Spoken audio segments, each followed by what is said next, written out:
और आज हम एक नया टॉपिक स्टार्ट कर रहे हैं, दैट इज़ डिमांड।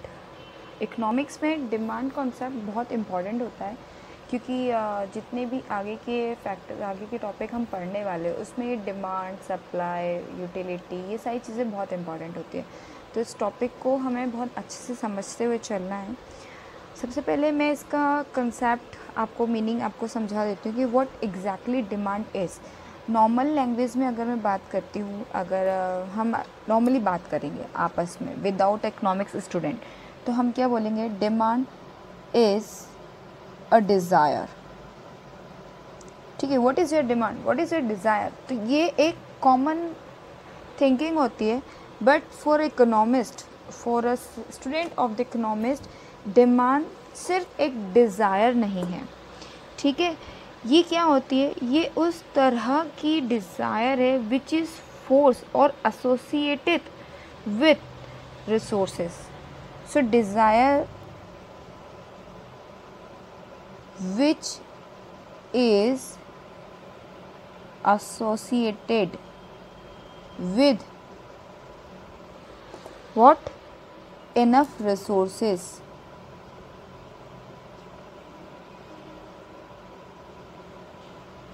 रिसोर्सेस क्या होती है? आपकी डिज़ायर बनेगी, आपकी डिमांड बनेगी। एट द सेम टाइम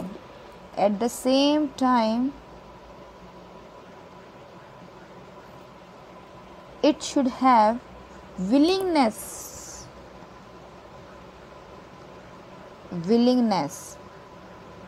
कैसे? मान लीजिए मेरी डिज़ायर है, I want to buy a bike. ठीक है, I want to buy a bike, मुझे चाहिए, वॉन्ट है, डिज़ायर से, ठीक है। But do I have enough resources? क्या मेरे पास बाइक परचेस करने के लिए रिसोर्सेज, दैट इज़ मनी, क्या है? Yes, I have resources, that is, अगर हमारे पास yes आता है then we will go to this, and if we come with no, तो फिर हमारे पास वो डिज़ायर जो होगी हमारी डिज़ायर ही बन के रह जाएगी, that can not be a demand. तो क्या होगा? अगर मुझे बाइक परचेस करना है, माई डिज़ायर बाइक है, गोल्ड, अगर मैं इसे बात करूँ तो we have unlimited desire, we have unlimited wants, but do I have the enough resources to fulfil this demand? Yes. If yes, then do I am willing to invest my money into fulfilling this demand? क्या मैं अपने वो पैसे, अपने वो resource को, इस desire को फुलफ़िल करने के लिए विलिंगनेस है मेरे अंदर? If yes, that will become a demand. Again एक सिचुएशन यहाँ आती है, वैसे तो यहाँ पर हम इसको डिमांड बोल देते हैं, बट इसके साथ एक और इम्पॉर्टेंट फैक्टर ऐड होता है जो मैं यहाँ पर बताऊँगी आपको, that is availability of product. ठीक है, इन द मार्केट। भाई मुझे बाइक खरीदने की डिज़ायर है, बहुत पैसा है मेरे पास, enough resources I have, and I am very much willing to spend my money to fulfilling this demand or this desire। मुझे बहुत ज़्यादा इच्छा है कि मैं अपने इस पैसे को, इस डिज़ायर को फुलफ़िल करने के लिए, यानी कि बाइक परचेस करने के लिए खर्च करना चाहूँगी, तो ये तो मेरी डिमांड है। बट क्या मार्केट में वो प्रोडक्ट अवेलेबल है या नहीं? जब ये चार चीज़ें आपकी मिल जाती हैं, 1 2 3 and this one 4th, when these 4 things becomes 1, तो क्या बन जाता है आपके पास?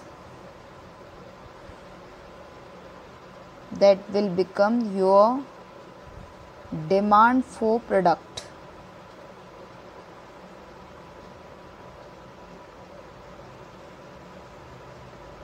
और यही है आपका concept according to the economics कि what is demand। ठीक है, यहाँ हमने ये चीज़ें पढ़ ली है। अब हम नेक्स्ट पढ़ेंगे इसके आगे कि कितने तरह की होती है डिमांड। ठीक है, let's continue with the types of demand. हमने ये तो देख लिया डिमांड होती क्या है और उसके कौन कौन से ऐसे इंपॉर्टेंट फैक्टर्स, एलिमेंट्स होते हैं जिनसे मिलकर के डिमांड बनती है। मैं शॉर्ट में यहाँ लिख देती हूँ just to make it revise again. क्या क्या होते हैं? सबसे पहले डिज़ायर, आपको कोई चीज़ खरीदने की डिज़ायर होना ज़रूरी है। सेकंड, इनफ रिसोर्सेज, रिसोर्स भी होना चाहिए ना। फिर विलिंगनेस, मन भी होना चाहिए। And the very important factor is availability. Let's continue with this topic, the concept demand, जो कि मैंने रिवाइज किया था, आपको बताया था कि क्या होता है demand, and we are on the types of demand. तो हम यहाँ पढ़ने वाले हैं कि कितने तरह के डिमांड होते हैं या हम किस तरह से डिमांड को कैलकुलेट करते हैं। तो in economics basically there are 2 types of demand. हम लोग जो कैलकुलेट करते हैं डिमांड को, तो हम यहाँ पे बेसिकली 2 तरह से कैलकुलेट करते हैं, and that is individual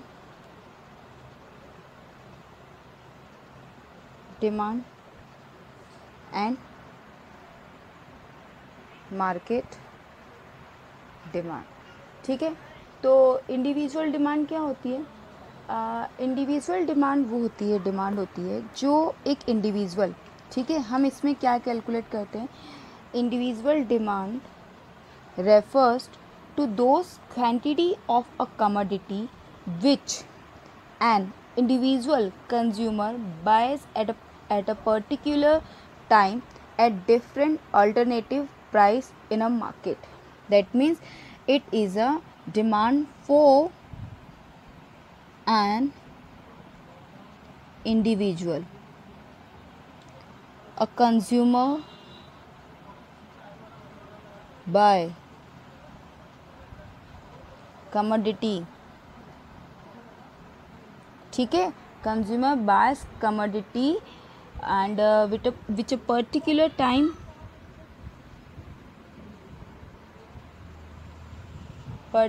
time किस पे, अल्टरनेटिव प्राइजेस पे,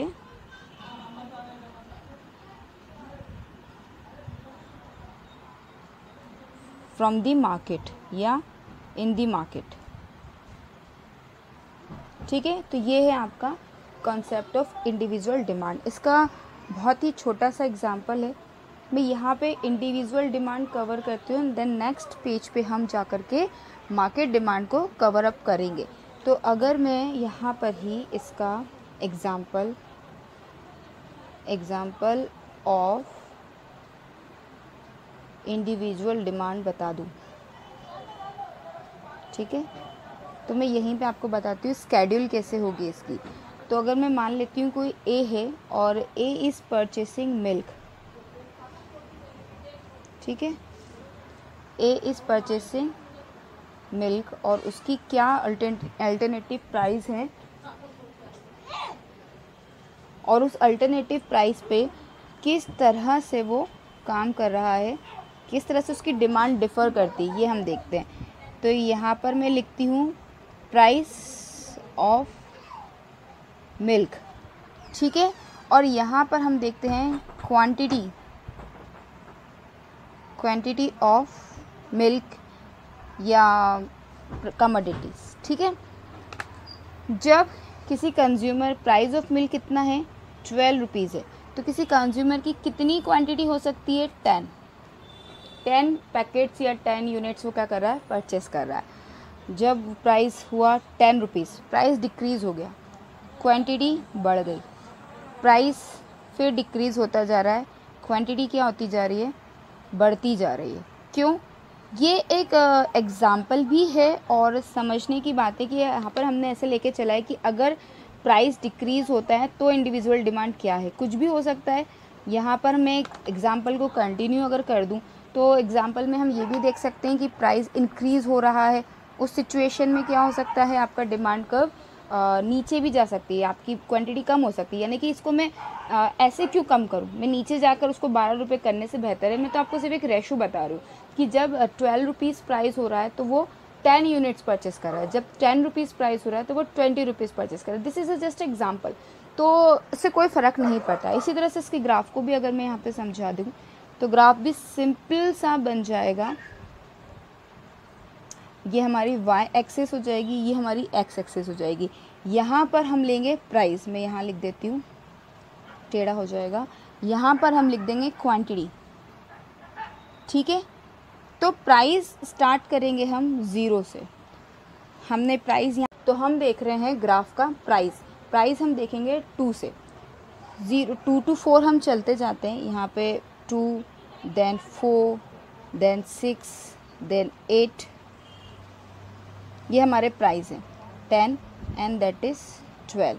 क्वांटिटी जो है उसको भी हम डिनोट करते हैं 10, 20, 30, 40 एंड 50। जस्ट एन एग्ज़ाम्पल, तो सिंपल सा है, उसको मैं पॉइंट वाइज अगर करती हूँ तो हमारी फर्स्ट जो थी 4 पॉइंट पे हमारी जा कर के 50 जो थी डिमांड बन रही है, 50 यूनिट्स कोई परचेस कर रहा है। अब मैं इसको यहाँ 4 पॉइंट से लूँ तो हाईएस्ट क्वांटिटी हो जाएगी, और अगर मैं इसको हाईएस्ट प्राइस से लूँ तो मेरी मिनिमम क्वांटिटी यहाँ पर हो जाएगी। कहने में सिर्फ ये बात आ रही है कि किस तरह से हम डिमांड कर्व को समझ रहे हैं। ये हमारा डिमांड कर्व है जिसको मैं रफली बना रही हूँ, and then we are going through this ratio. ये और अगर जाता, अगर 2 भी यहाँ पर लिखते तो ये 60 हो जाता और ये इसके आगे चला जाता। That's not a thing. Actually हमको जो देखना है वो ये देखना है कि how does we calculate individuals demand, ठीक है। ये है हमारी इंडिविजुअल डिमांड, ये है हमारा डिमांड कर्व है। अच्छा, एक क्वेश्चन भी आता है नॉर्मली इकोनॉमिक्स का, बहुत ही इंपॉर्टेंट सा क्वेश्चन है कि why does demand curve slope to downward, ये नीचे क्यों जाता है। तो इसका रीज़न होता है प्राइस। जिस तरह से प्राइस नीचे की तरफ जाएगा, कम होता जाएगा, डिमांड जो होगी वो बढ़ती चली जाएगी। तो कहीं ना कहीं प्राइस का बहुत बड़ा ये फैक्टर है जिसकी वजह से डिमांड बढ़ती है, और स्लोप जो होता है वो डाउनवर्ड की तरफ, यानी इस तरफ इंक्रीज़ की तरफ जाता है। फिर से मैं समराइज़ कर दूं छोटे से, इसमें हम पढ़ रहे हैं types of demand. Types of demand में हमने देखा 2 तरह की डिमांड्स को कैलकुलेट किया जाता है, singularly individual demand and market demand. Individual demand क्या होती है, ये एक इंडिविजुअल की डिमांड है। एक इंडिविजुअल कंज्यूमर जब कमोडिटीज़ को परचेस करता है at a particular time with और at alternative price from the market in the market, वो हो जाती है हमारी इंडिविजुअल डिमांड। उसका एग्जांपल हमने ये लिया कि मान लेते हैं मिस्टर ए की हमने डिमांड यहाँ पे कैलकुलेट की है। मिस्टर ए मिल्क परचेस करते हैं, जब 12 रुपीज़ मिल्क होता है 1 यूनिट या 1 लीटर, तब वो 10 लीटर मिल्क परचेस करते हैं। और जैसे जैसे मिल्क का प्राइस रिड्यूस होता जाता है, मिस्टर ए की क्वांटिटी जो परचेस कर रहे हैं वो बढ़ती चली जाती है। उसी को हमने ग्राफ में देखा है। मैंने यहाँ पे डैश लाइन इसलिए ली है क्योंकि मुझे आपको ये हाईलाइट करके बताना था कि ये इम्पॉर्टेंट लाइन है, ठीक है। हमने यहाँ पर एक और चीज़ कवर की है, that is why demand curve slope to downward. क्यों स्लोप करता है डाउनवर्ड की तरफ, उसका रीज़न मैंने आपको बताया है प्राइस। जिस तरह से प्राइस नीचे की तरफ रिड्यूस होगा, यानी कि कम होता जाएगा, जैसे जैसे प्राइस रिड्यूस होता है, कॉस्ट प्राइस या उसकी कॉस्ट, इसको मैं ये भी कह सकती हूँ कि जैसे जैसे कॉस्ट रिड्यूस हो रही है, खर्चा कम हो रहा है, डिमांड क्या होगी, बढ़ती चली जाएगी। So this is all about individual demand. हम नेक्स्ट देखते हैं मार्केट डिमांड क्या होती है। स्टूडेंट्स, हम यहाँ पर इंडिविजुअल डिमांड समझ रहे थे, और इसलिए मैं यहाँ पर ही आपको डिटर्मिनेंट्स ऑफ इंडिविजुअल डिमांड भी बता देती हूँ। ये बहुत ही इंपॉर्टेंट टॉपिक है कि किस तरह से इंडिविजुअल डिमांड जो होती है डिटरमाइन की जाती है, कैसे तय की जाती है। उसकी कुछ कंडीशंस है, जैसा कि हम जानते हैं इकोनॉमिक्स में हर एक लॉ के एप्लीकेबल होने के लिए कुछ ना कुछ कंडीशंस होती हैं जो हमें फॉलो करनी होती है।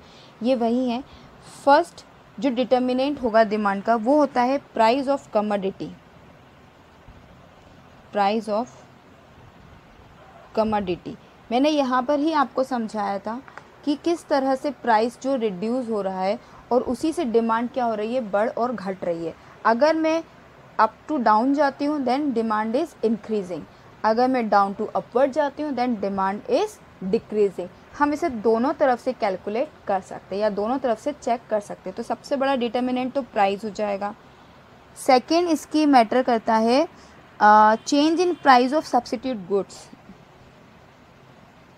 Price of substitute goods change. ठीक है, हमारे पास दो गुड्स हो सकते हैं, टी एंड कॉफ़ी। अगर हमारी टी 5 रुपीज़ की है देन कॉफ़ी भी 5 रुपीज़ की होना चाहिए। अगर इसके प्राइस में कोई चेंज आता है तो क्या होगा, आपकी इस डिमांड पर इफ़ेक्ट पड़ेगा।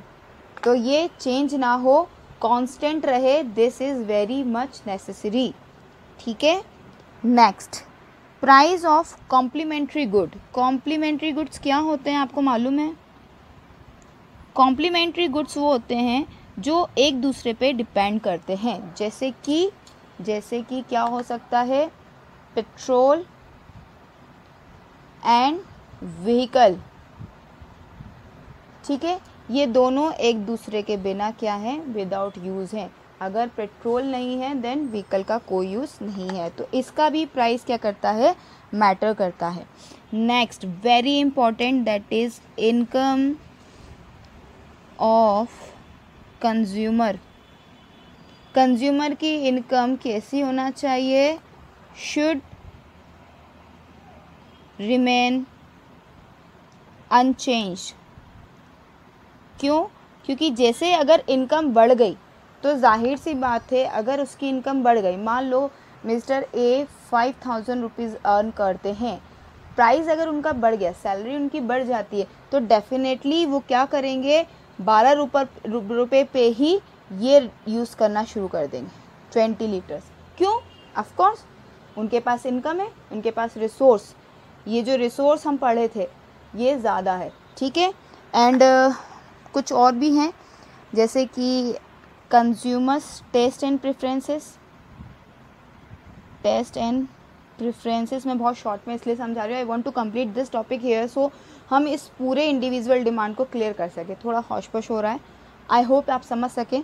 टेस्ट और प्रेफरेंस कंज्यूमर की चेंज नहीं होना चाहिए। हो सकता है उसको मिल्क सूट ना करे तो मिस्टर ए क्या कर सकते हैं, 4 रुपीज़ पर भी अपना जो यूनिट है, कंज्यूम करने की यूनिट है, उसे कम कर सकते हैं। तो it all depends up to the taste and preferences. And the last one is hope of change in price for future. हो सकता है, मैं सोच रही हूँ अभी तो दूध बहुत महंगा है, ऐसा करते हैं आगे जब जाके थोड़ा प्राइस कम हो जाएगा इसका कुछ टाइम बाद। नॉर्मली ऐसा इस तरह की चीज़ें, इस तरह की जो होप है वो होती है आपके लग्जरी गुड्स पे, जैसा कि हम गोल्ड वगैरह की हम बात करें तो उस तरह के गुड्स में इस तरह की एक्सपेक्टेशन कंज्यूमर को होती है कि आगे जाके जब प्राइस कम हो जाएगा तो मैं उसको ज़्यादा से ज़्यादा परचेस कर सकती हूँ। तो this is all about the determinants of individual demand. थोड़ा होश-पोश होने के बावजूद भी मैंने यहाँ पे कवर अप किया है, इसको आप अच्छे से समझें। और फिर भी अगर आपको कुछ भी डाउट होता है देन हम दोबारा से इसको डिस्कस कर सकते हैं। आप कमेंट सेक्शन में लिख करके बता सकते हैं कि what is your problem. Okay, thank you so much.